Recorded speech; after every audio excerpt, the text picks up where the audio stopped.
கிருபையும் இரக்கமும் நீடிய சாந்தமும் உள்ள ஆண்டவராகிய இயேசுவின் நாமத்தினாலே உங்கள் அனைவருக்கும் அன்பின் சோத்திரங்களையும் வாழ்த்துக்களையும் தெரிவித்துக் கொள்கின்றேன். இந்த காலை நேரத்தில் வேதமே வெளிச்சம் என்கின்ற இந்த தியானத்தில் இந்த நாளுக்குரிய வேத வசனம் எரேமியாவின் புத்தகம் 30ஆம் அதிகாரம் 17வது வசனம். நான் உனக்கு ஆரோக்கியம் வரப்பண்ணி உன் காயங்களை ஆற்றுவேன் என்று கர்த்தர் சொல்லுகிறார்.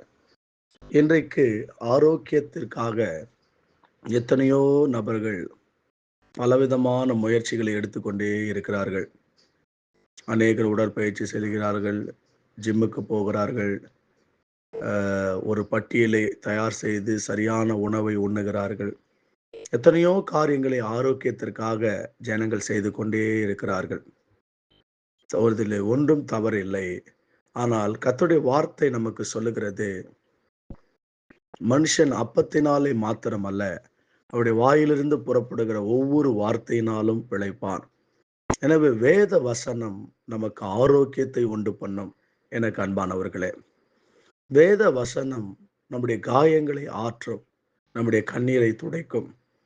எனவே ஆரோக்கியத்திற்காகவும் ஆறுதலுக்காகவும் இயங்கிக் கொண்டிருக்கிற நம்முடைய ஒவ்வொரு வாழ்க்கையிலும் வேத வசனமே ஆரோக்கியத்தையும் ஆறுதலையும் உண்டு பண்ணும்.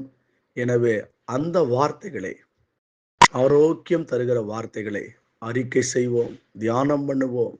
ஒவ்வொரு நாளும் இந்த வேத வார்த்தைகளிலே கருத்தாய் நாம் தியானம் பண்ணும்போது நிச்சயம் அந்த வார்த்தைகள் எல்லா ரணகாயங்களையும் மாற்றி ஒரு புது பலனுக்கு எதிராய் நம்மை வழி நடத்தும். ஜெபிக்கலாம்.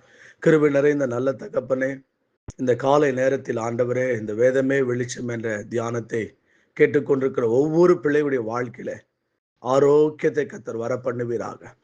வியாதியோடு கண்ணீரோடு மருத்துவமனைகளில் இருந்து இதை கேட்பார்களே ஆனால் இயேசு ஆண்டவர் சுகம் கொடுப்பீராக.